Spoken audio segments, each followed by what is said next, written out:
Hello, Professor Smith. This is Joe Ebel doing my discussion board. And my premise of the evening, I chose the question, does immigration benefit the economy? And my general premise about this is not so much does immigration benefit the economy, but my actual premise is why immigration and why illegal immigration specifically does not benefit the economy. Why illegal immigration is actually bad for the economy. So overall, there are general benefits for immigration. There are general benefits that it helps the economy.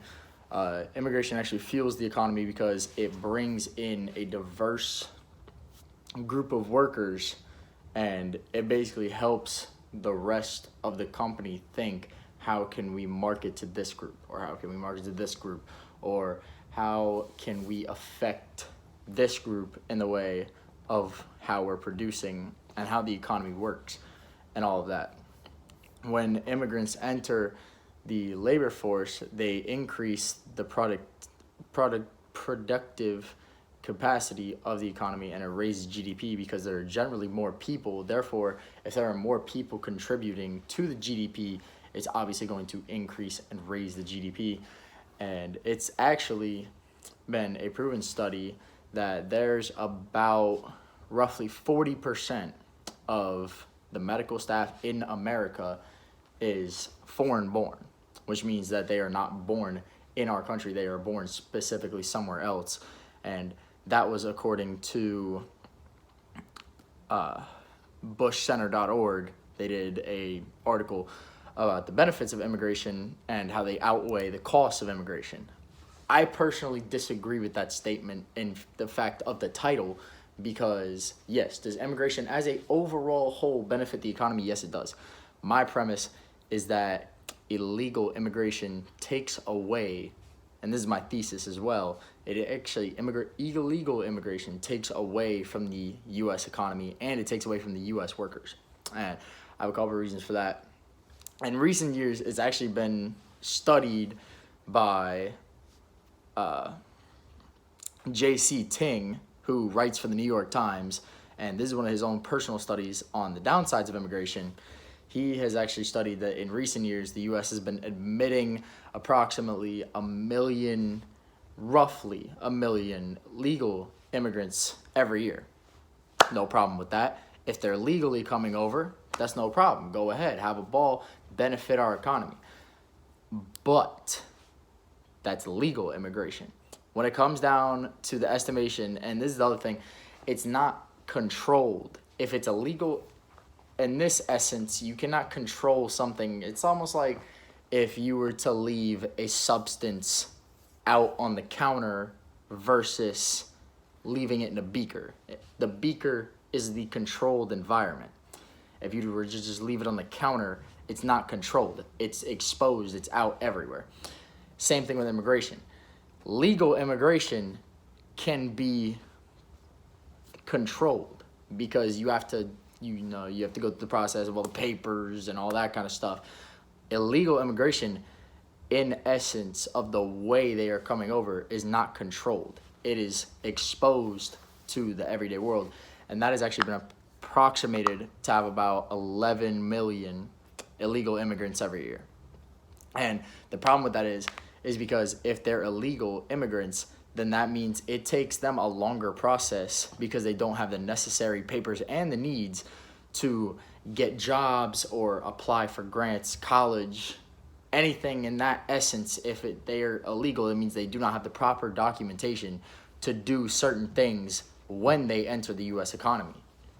See, because when you come in to work almost anywhere where you're applying to get a job, unless it's a private company and they don't check it and they don't care, you have to have a driver's license, a social security card, all that kind of stuff. They don't have these things if they're illegal immigrants.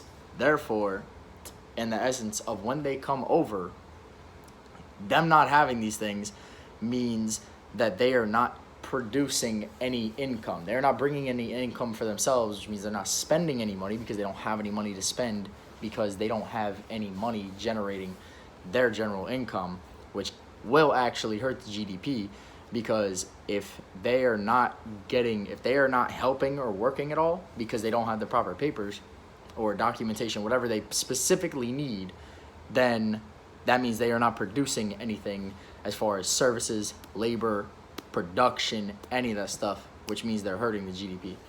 And the second reason that they hurt the specific area of like the economy as a whole, and they're hurting the American workers who do have all their stuff set up, is the language barrier.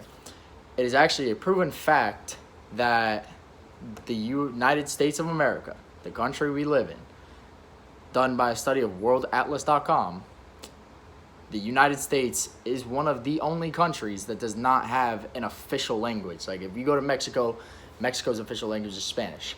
Go to England, official language is English. Germany, German, all that stuff.